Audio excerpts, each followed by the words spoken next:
It's your girl, the Hoochie Peppy Goddess, also known as Rikki Lee. Hey y'all, I missed you. Did you miss me too? Hey boo. Thanks for tuning into my YouTube segment. Let's talk about it. Let's get into it. Alright, so I remember this one time, like last week sometime, I was on Twitter. I love Twitter. Twitter, there's no boundaries. Twitter, you can't take the people on there seriously, and then you can. Anyway, so I'm scrolling up and down my timeline, and you know, like I said, there's no boundaries, none. So anything goes. So this one girl was on my timeline.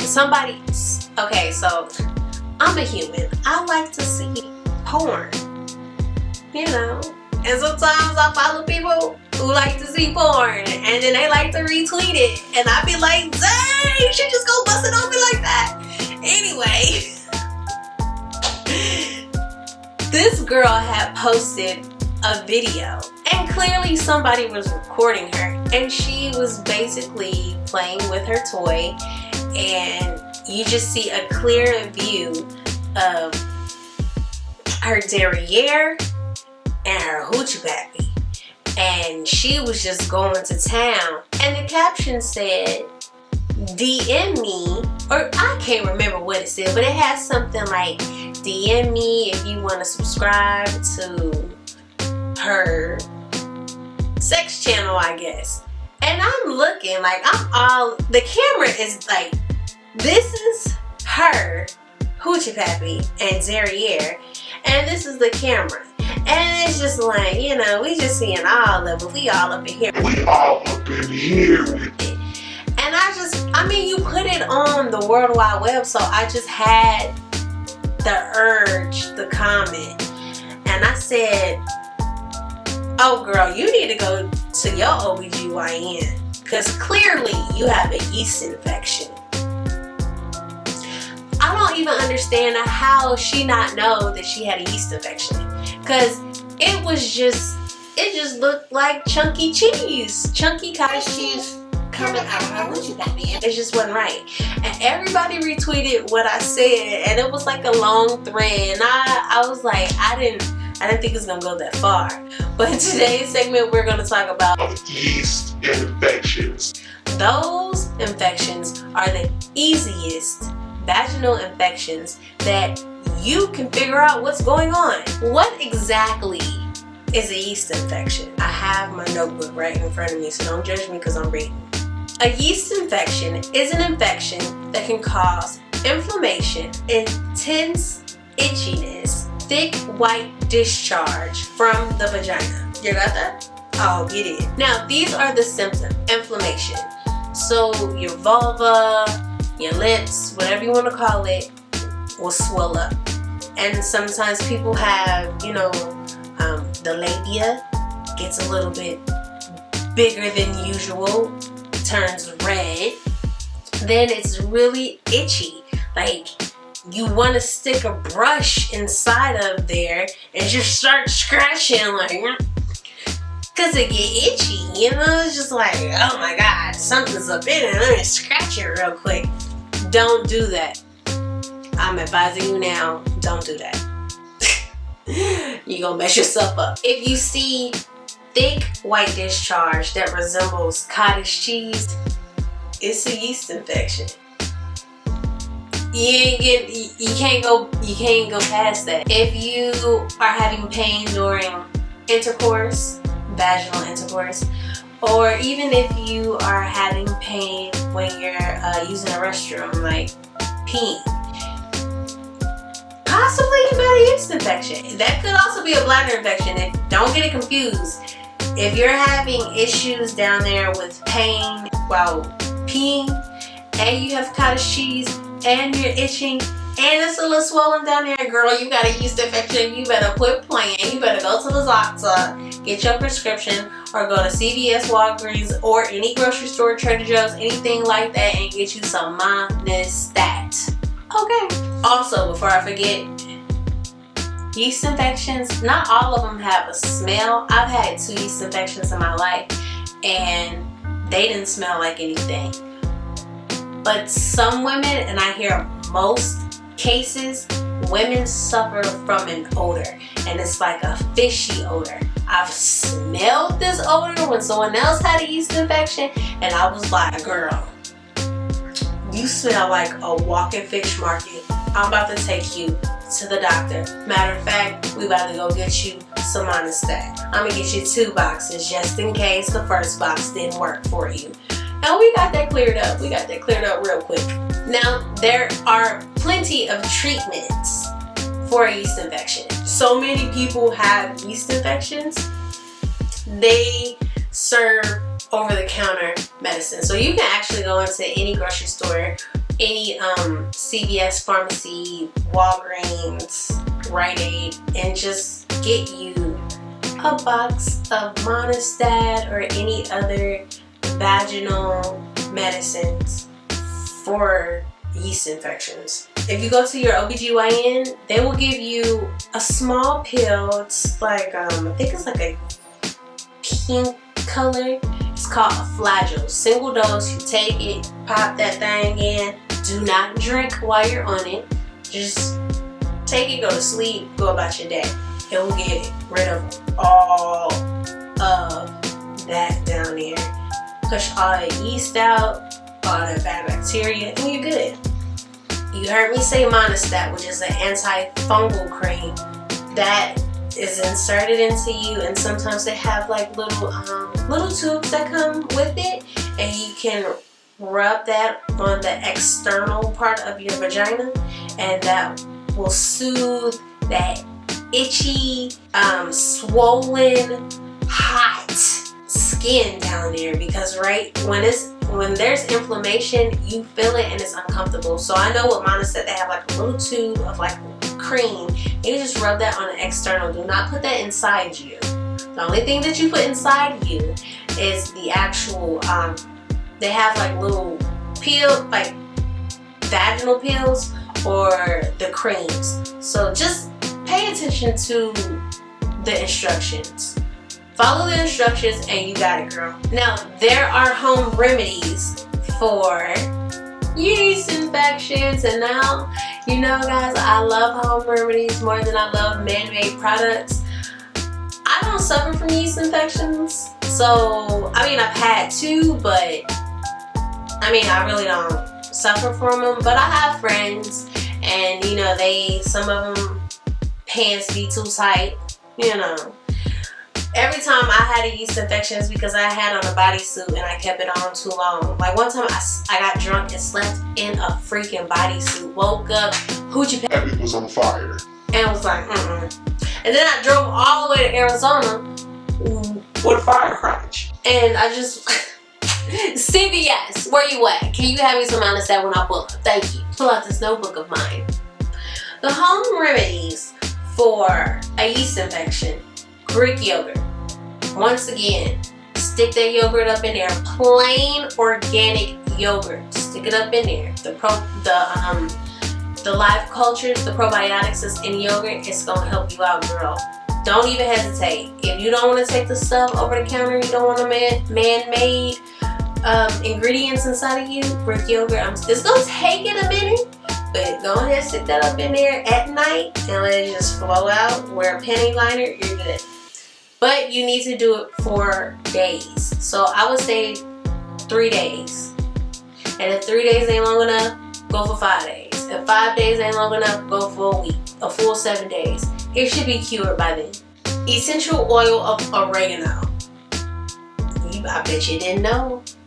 Oregano was gonna help you. I bet you didn't know. Mix that with a carrier oil, stick that up in there, boom. If you don't see any results, you should actually feel and see results within the first night. Probiotic suppositories or supplements. I preach this all the time. Always take probiotics. They have, I know at Walgreens they have a brand by the name of Refresh. I will place all the products that I can all up in this area, and if that's too many, I'm gonna put them over here. These supplements, these probiotic supplements and suppositories work wonders. I had a friend who had a yeast infection. I told her to go to Walgreens and I recommended some suppositories. She was good. She had no worries. After like 3 hours, she was like, that really works. Your girl be knowing some things. Okay. Coconut oil and tea tree oil. Coconut oil already has so many benefits, and it's a carrier oil. So even if you just mix it up with some tea tree oil, it already, like both of those oils, essential oils, are so good. Sometimes, you know, with the oregano that I spoke about earlier, you can mix that all together, and there you go. You have health benefits right there. Boom. Getting rid of all that gunk in there, because it's fungus. The yeast is fungus, and don't nobody want no fungal hoochie pappy. That's just that don't even sound appealing. Apple cider vinegar bath. Run you some warm water. Take a half cup of the apple cider vinegar. Throw it up in there. Sit in that tub for like 20 minutes and go about your day. I've seen women do this, and I'm not saying that they were cured, but it definitely got rid of that itchiness, the inflammation. And you know what? I'm gonna show you a good brand. I live and die by Bragg Organic Raw Unfiltered Apple Cider Vinegar. I live and die by this. I wash my hair with it, wash my hoochie pappy with it. I'll use it with my Aztec clay and put it all over my face. If you don't have this in your house, you need this in your house, but you need this in your life. This is healthy. Garlic. Eat your garlic. Now, I listened to a podcast by the name of Guys, and a porn star told one of the hosts, I think it was Corinne or Christina, whichever one, to just stick some garlic clove up in there. Boom. She said she tasted garlic and she felt like she smelled like garlic, but everybody else around her didn't smell garlic. Garlic clears up so many infections, and a fungal infection is one of them. So go ahead, stick you up some garlic, put a little string on it like it's a tampon, stick it up in there, let it marinate in the walls of your hoochie pappy, and boom, no more yeast. No more yeast. You could do a hydrogen peroxide douche. Even though they say you shouldn't douche, I don't recommend you going to the store and get one of those squirty bottle douches. I always go for the Waterworks. I will post that here, or maybe over here. Get you some hydrogen peroxide and some warm water. Run it in the douche. In the Waterworks, and let it just run out. Just let it get all that gunk out. Vitamin C. We should be taking vitamin C every day. Why aren't you taking vitamin C every day? If you're not even taking the capsules, eat an orange. You need to be consuming vitamin C. If you have a yeast infection, you can just take you a capsule, vitamin C capsule, and stick it up in there. Before you do a whole capsule, do half a capsule. You can stick it up in there and it will clean all that out. And then you need to be taking it anyway. Now I'm going to tell you how not to get a yeast infection. Yeast infections can occur for multiple reasons. Because you're sitting around in clothes that are too tight. Your pants are too tight. Some of us love leggings, but we're not supposed to be letting our hoochie pappy sit in spandex all day. That's not smart, and that's not healthy. Change your tights. Change your leggings. Change your yoga pants. Stop relaxing in yoga pants. You need to be airing that out. Let the hoochie pappy breathe. Okay? Don't do what I did. Don't sleep in bodysuits. Don't do it. I don't know why I didn't take the bodysuit off, because I'm always naked. What is wrong with me? If you're going swimming, it's good to bring like dry clothes with you, because the hoochie pappy is already naturally moist and hot. I ain't even gonna say warm, because it'd be hot down there. You need to let it get some air. It needs to be dry down there. Dry. Yes, it's okay to be dry on the exterior of your vagina. Yes, you need to be dry down here. So just do your part. Wear underwear that fit. Don't be trying to wear thongs all the time. Boy shorts that ride all up in your crack and all up in your gooch area and suffocating your hoochie pappy. Because your hoochie pappy's not gonna be happy. I preach to women not to use those vaginal deodorants. They have vaginal deodorants, vaginal douche, and vaginal lotions. Stop using those. Why are you even putting lotion in that area? You don't need to put deodorant in that area. Just wash it. If it stink, wash it. If it smells like you've been eating green peppers and onions, wash it. Because obviously you probably have been eating green peppers and onions and it's just coming through your pores. Wash it. No deodorant, no lotions, anything that's scented that can cause an infection. Don't do it. Douche. You shouldn't be douching every day. The vagina cleanses itself. Maybe one day you want to help it, and if you do, don't use the solution that they put in there. Matter of fact, you shouldn't even use the tube, because when you're squeezing it, you're pushing the infection further up. If you want to douche, I always suggest to get the Waterworks. It's basically at home system, douching system, and it doesn't squirt the water all the way up there like that. It simply lets the water come down, mix it with some hydrogen peroxide or some apple cider vinegar, and just let it drip down. Don't try to force it, because when you force the water too far up, all you're doing is pushing the water. You're forcing the infection to go further up into your vaginal canal, and then boom, you got more problems. We don't want them problems. I hope I helped you out today and taught you something. And don't be like that girl on Twitter with the yeast infection trying to sell nudes and masturbating videos. It's not attractive, and men, pay attention, because you might save a hoochie pappy one day by telling her, Girl, now you know you're not supposed to be doing that with your hoochie pappy. okay, because if your hoochie pappy ain't happy, then what you got? Follow